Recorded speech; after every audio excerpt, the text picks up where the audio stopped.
Something that strikes me as amusing is I've had some friends who grew up non-religious, and then they would watch The Exorcist, and they'd be like, "What's the big deal, man? It's just a little girl. It's fine." Whereas I grew up extremely religious, and I know you did as well, and it was the most terrifying thing I'd ever seen. Oh, absolutely. And so people ask me, is it scary? And I always say, well, it depends on how Catholic you grew up, or it depends, on what you believe. Like if you believe in ghosts, if you believe in the demonic, if you believe that that spiritual thing exists, if evil exists, and you're going to be scared by it. But if that's not what scares you, then, then be honest about it. I think one of the reasons there's a lot more women writing horror now is because for decades it was a male dominated genre, and what they were creating wasn't necessarily what scared us. And the male characters that they were creating didn't speak to us. Or if there were female characters, we were reading them, we're like, she wouldn't do that. Hence that one scene in It. I was reading that I'm like, that is just, no, that is not how a 12-year-old girl would act or experience or react to anything.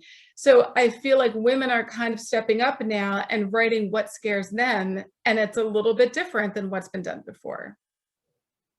Well, speaking of different than what's been done before, when you come to the demonic possession genre, one, you've got instances of actual possession. Well, what we assume is actual possession.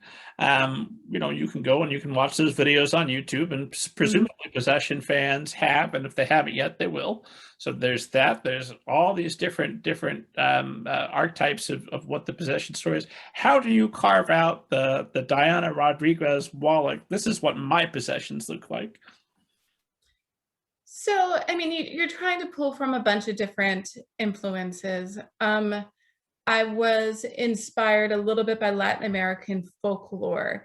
And one of the reasons that exorcism happened in Mexico in 2015 is because of a rise in idol worship in marginalized or poor communities in Mexico, where they were praying to Santa Muerte, which is literally sing death.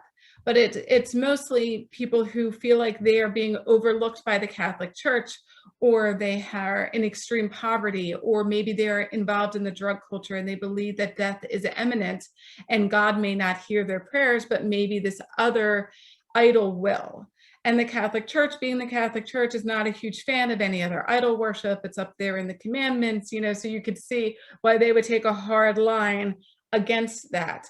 But the idea of worshiping an idol is prevalent in tons of cultures, not just Latin America. But I mean, you can go back to the Grim Reaper. I mean, that goes back to Spanish colonizers, and that existed. And a lot of satanic cults, if you go back to the Satanic Panic, it was all about a satanic altar and leaving offerings on an altar. And even if it was body parts and stuff, which sort of came up in some of my research, the Chicago Ripper crew that existed during the 80s, and were slaughtering women and leaving these body parts. And it was really twisted.